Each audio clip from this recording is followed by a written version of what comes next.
नमस्कार, मैं पूनम शुक्ला स्वागत करती हूँ आपका प्रथम न्याय के खास कार्यक्रम व्यक्ति विशेष में। आज है हमारे साथ गौरी शंकर चौबे जी, जो कि किसी भी परिचय के मोहताज नहीं है। अक्सर आपने चैनलों, न्यूज़पेपर में उनके कार्य, उनके कह सकते हैं कि सामाजिक कार्य, जन कल्याण कार्य की खबरें तो आपने पढ़ी होगी। तो सबसे पहले सर, आपका स्वागत है हमारे चैनल पे। नमस्कार, धन्यवाद मेरा। सर, सबसे पहला सवाल जो मेरे जहन में ये आ रहा है कि इतने अच्छे बिजनेसमैन हैं, काफ़ी बड़े स्तर पे आपका बिजनेस है, तो उसके बाद में फिर ये राजनीति में, समाज सेवा में उतर आया अचानक से, इसका कुछ कारण? जी मैम, पहले तो मैं आपको क्लियर कर दूं कि राजनीति और समाज सेवा दोनों डिफरेंट चीज़ें हैं। मैं तो कहूँगा कि हर एक आदमी को समाज सेवा में आना चाहिए। अगर हर एक व्यक्ति समाज सेवा में आता है तो राजनीति की ज़रूरत ही नहीं पड़ेगी, ना ही हमें किसी राजनेता की ज़रूरत पड़ेगी, जनप्रतिनिधि की ज़रूरत पड़ेगी। अगर मैं जैसा सोचता हूँ कि हर एक इंसान अगर यह सोच ले कि मेरी एक आवक है और उसमें से कुछ प्रतिशत मुझे लोगों की सेवा करना है, उनके लिए सेवा करना है जो उस लायक नहीं है कि कुछ कर सकते हैं। हैंडीकैप हो सकते हैं, विडो लेडी हो सकती हैं, ऐसे लोग हैं जो मानसिक अपंग हैं, या फिर ऐसे लोग हैं जो बहुत कोशिश करना चाहते हैं लेकिन पारिवारिक प्रेशर बहुत ज़्यादा है, हो सकता है उन्हें कोई उठा सके।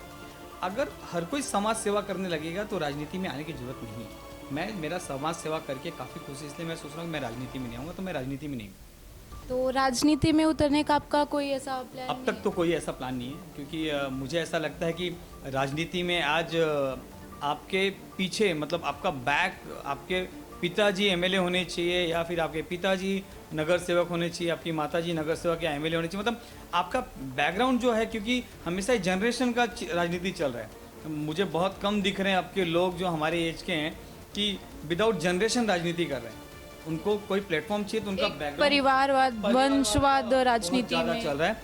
वो मेरा नहीं है। मैं एक सामान्य परिवार से आया हूँ, एक गरीब परिवार से आया हूँ, तो मैं उस बारे में सोच ही नहीं रहा हूँ। आगे बाकी जो है ईश्वर जो चाहेगा वो होगा, लेकिन अभी तो कतई नहीं सोच रहा हूँ। तो जैसा कि बहुत सारे संगठन से आप जुड़े हुए हैं, बिजनेस भी काफ़ी अच्छे स्तर पे है, तो किस तरह से आप न्याय कर पाते हैं अपनी भूमिका के साथ? देखिए, क्या है कि बिजनेस ऑफकोर्स सबसे पहले करना है, क्योंकि मैं मेरे पदाधिकारियों को भी ये समझाता हूँ कि सबसे पहले आपका परिवार इंपॉर्टेंट है। परिवार के बाद आपके नात रिश्तेदार, उसके बाद आपका समाज, जिस समाज से आप बिलोंग करते हैं, उसके बाद आता है कि आप किसकी मदद कर पाते हैं। तो उसी हिसाब से मैं अपने बिजनेस, अपने कार्य को फर्स्ट देखता हूँ। कोशिश करता हूँ कि इसमें से थोड़े समय निकाल पाऊँ।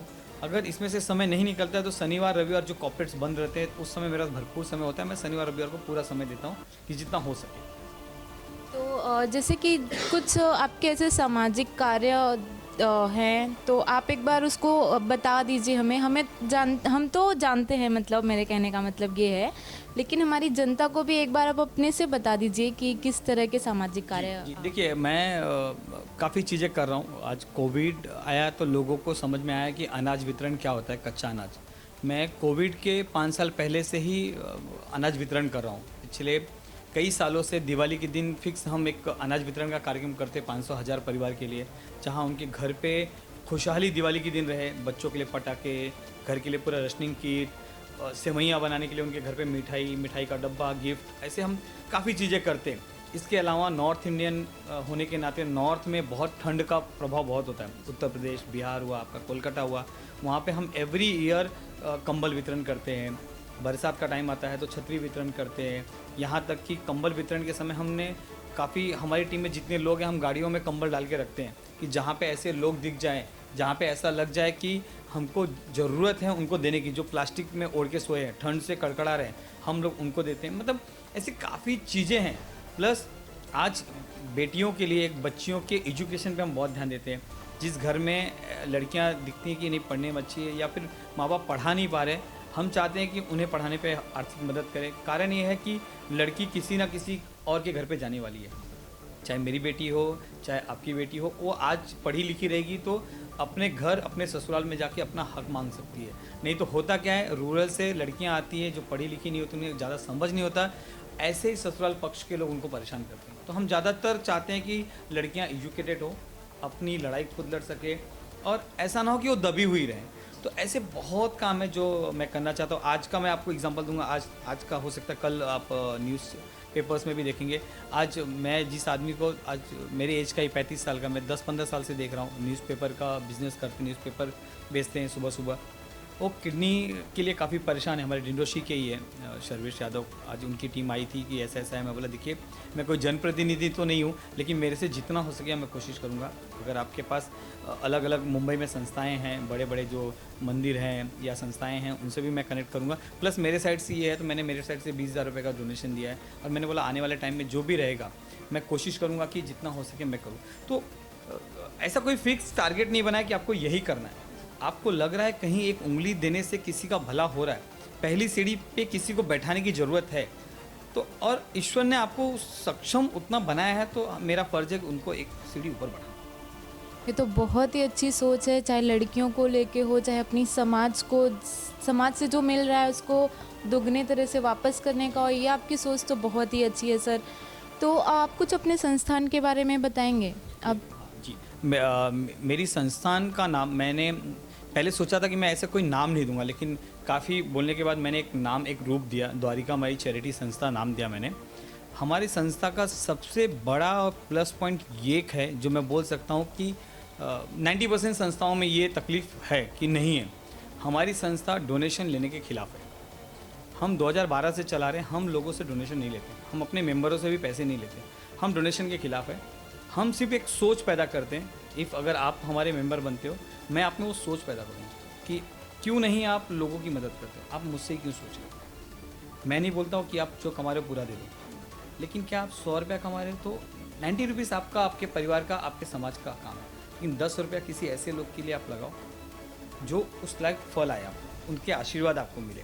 क्योंकि आप देखे होंगे कभी कभी हम गाड़ियाँ चला रहते होते हैं और एक बड़ा एक्सीडेंट होने वाला रहता है और पता चलता है कि एक्सीडेंट टल गया, मतलब ये आशीर्वाद, यस, ये वही आशीर्वाद है जो आपने अच्छे कर्म किया है। हम हमेशा सुनते थे बचपन में कि माँ बाप ने कुछ अच्छे पुण्य किया है या पूर्वजों ने कुछ अच्छे पुण्य किया है जिसकी वजह से टल गया। वो समय बीत गया कि जो पूर्वज करेंगे तो आप पे लगेगा। आज का युग जो चल रहा है, आज का फल अभी मिलने वाला है। तो ये जो समाज सेवा का कीड़ा मैं बोलना चाहूँगी, तो ये आप में कैसे पैदा हुआ? देखिए क्या है ना कि मैं भी एक बहुत ही नीचे से उठ के आया हूँ। मैंने भी देखा है स्लम्स क्या होते हैं, मैंने भी देखा है कि एक बीएमसी स्कूल में जाके पढ़ने से क्या होता है। मैंने ये भी देखा है कि लड़कियां एजुकेटेड नहीं होती तो उनके ससुराल पक्ष में कितनी तकलीफ़ें होती है। उत्तर भारत की काफ़ी बड़ी समस्या ये चीज़ हम लोग। तो मैं ये सोचा था कि ईश्वर से मैं ये हमेशा यह बोलता था कि अगर ईश्वर उस लायक बनाएगा और दिन पे दिन अगर मुझे बढ़ाएगा तो मेरा फ़र्ज़ हमेशा है कि मैं समाज को कुछ ना कुछ रिटर्न बैक दूंगा, और मैं खुद करूँगा तो ही मैं किसी को समझा सकता हूँ। अगर मैं करूँगा ही नहीं तो मैं किसी को समझाने का हकदार नहीं होता हूँ। तो मैं करना स्टार्ट किया, इसलिए अब मैं करते करते इतने साल हो गए, अब मैं लोगों को समझाता हूँ। मैं कर रहा हूँ, आप भी कीजिए, लेकिन आप यह सोच के मत कीजिए कि नहीं यार इनके पास पैसा है, इनका बिजनेस अच्छा चल रहा है तो कर रहे हैं। आप पैसे से कंपेयर ही मत कीजिए। आपके पास जितना है उतने का परसेंटेज आप निकालिए। आप ईश्वर को बोलिए कि ईश्वर मेरे इनकम को बढ़ाइए, मैं और परसेंटेज बढ़ा दूंगा, तो ईश्वर पक्का बढ़ाएगा। क्योंकि ईश्वर भी चाहता है कि मुझे अगरबत्ती न दिखा के किसी मानव की सेवा करो, तो आप सचमुच ईश्वर की सेवा कर रहे हो। यही सब बातों को मानते हुए मैंने स्टार्ट किया है। तो कुछ हमें आपकी पर्सनल लाइफ के बारे में बताइए, जैसे कि पढ़ाई कहाँ से हुई आपकी, बचपना कहाँ पे बीता, मुंबई से ही हैं या यूपी से, कहाँ से? मैं मेरी जन्मस्थली यूपी से है, यूपी के जौनपुर से ज़िले से हूँ मैं।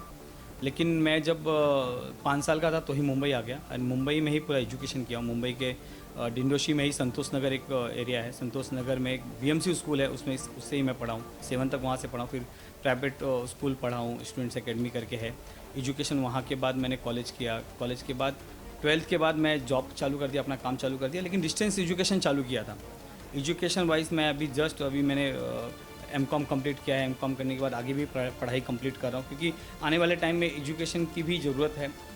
आर्थिक स्थिति सही ना होने के कारण उस समय कंप्लीट नहीं किया, लेकिन आज तो मैं करने की पूरी कोशिश कर रहा हूँ।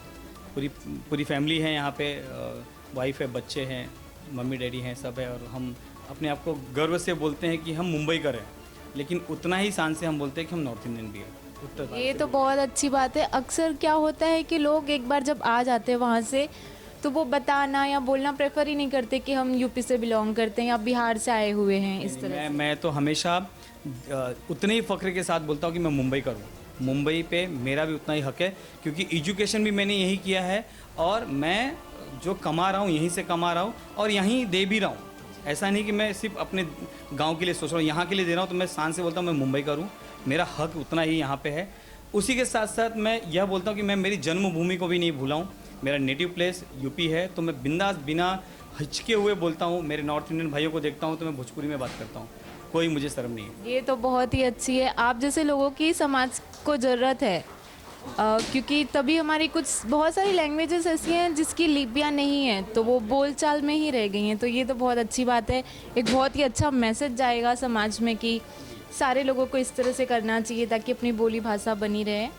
तो एक मैं आपसे ये पूछना चाहती हूँ कि अगर राजनीति में आपको, क्योंकि जो समाज सेवक होते हैं, बिजनेसमैन होते हैं, अक्सर ऐसे लोगों को पार्टियाँ बुलाना चाहती हैं क्योंकि उनकी चाह लोगों में काफ़ी ज़्यादा होती है। तो अगर आपको ऐसा कोई ऑफ़र आता है तो क्या विचार रहेगा आपका? देखिए, अगर परिवारवाद और वंशवाद की राजनीति चलेगी तो मैं बोलूँगा कि मैं कभी नहीं आऊँगा, क्योंकि मेरा परिवार या मेरे वंशवाद में कोई राजनीति किया नहीं है, अब तक तो नहीं किया है। तो अगर ये सिलसिला चलता रहेगा तो मैं कतई आना नहीं पसंद करूँगा, क्योंकि मैंने देखा है ऐसे लोगों को जिनका परिवारवाद से नाता नहीं है या फिर आपके बैकअप में आपकी फैमिली से कोई राजनीति में स्ट्रांग नहीं है तो आपको दबा दिया जाता है। तो मैं जाके दबना नहीं चाहता हूँ। उससे अच्छा है कि मैं राजनीति में ना आके समाज सेवा जो कर रहा हूँ, मुझे बहुत खुशी है। रात को अच्छी सी सुकून सी नींद आती है। ये मुझे लगता है कि किसी की दुख में मैं थोड़ा तो काम आया, तो बहुत अच्छा लगेगा मुझे कि मैं वही करूँगा फिर। तो एक आखिरी सवाल चलते चलते आपसे ये पूछना था कि क्या आप संदेश देना चाहेंगे युवाओं को अपने देश के? देखिए, मैं हमेशा युवाओं को एक ही चीज़ बोलूँगा कि आप लोगों की मदद के लिए आगे आइए, और किसी प्लेटफॉर्म की ज़रूरत नहीं है आपको कि एक प्लेटफॉर्म रहेगा तो ही मैं आगे कुछ करूँगा, एक सपोर्ट रहेगा तो ही मैं आगे करूँगा। और उसको कोई आर्थिक रूप से मत जोड़िए कि ये आर्थिक रूप से स्ट्रांग होऊंगा तो ही मैं करूँगा, मैं बहुत पैसे कमा लूँगा तो ही करूँगा। आप जैसे हैं, जिस स्थिति में हैं उसी स्थिति में कीजिए, क्योंकि युवा को देश की बहुत ज़्यादा ज़रूरत है। और आप अच्छे हैं, आप अच्छा करेंगे तो आप ये मत सोचिए आप राजनीति में नहीं आ पाओगे या फिर समाज सेवा में आपका नाम नहीं आ पाएगा। नहीं, दिखता है, थोड़ा दिन और जाने दीजिए। मैं बोलता हूँ आने वाला टाइम सिर्फ युवाओं का है। आपके भरोसे देश चल रहा है, आपकी बहुत ज़्यादा ज़रूरत है इस देश को, आप लोग आगे आइए। Thank you so much sir, बहुत अच्छा लगा आपसे बात करके। धन्यवाद धन्यवाद। तो जैसा कि आपने देखा कि चौबे जी की सोच बहुत ही अच्छी है समाज को लेके, लड़कियों को लेके। वो जितना समाज से कमाते हैं उससे दुगना उसको देने में भरोसा रखते हैं, और लोगों से भी यही उनका एक आग्रह है कि ऐसा ही वो भी करें। इन सारी चीज़ों को हम लोग अपने आर्थिक स्थिति से जोड़ के नहीं देख सकते। आपके मन में अगर चाह है तो आपकी आर्थिक स्थिति कुछ भी हो, आप समाज में वो सेवा कर सकते हैं। सारी चीज़ें सिर्फ पैसों से नहीं हो सकती, ये चीज़ कह सकते हैं। तो आज के लिए बस इतना ही। मैं पूनम शुक्ला, कैमरामैन रफ़ीक खान के साथ प्रथम न्याय।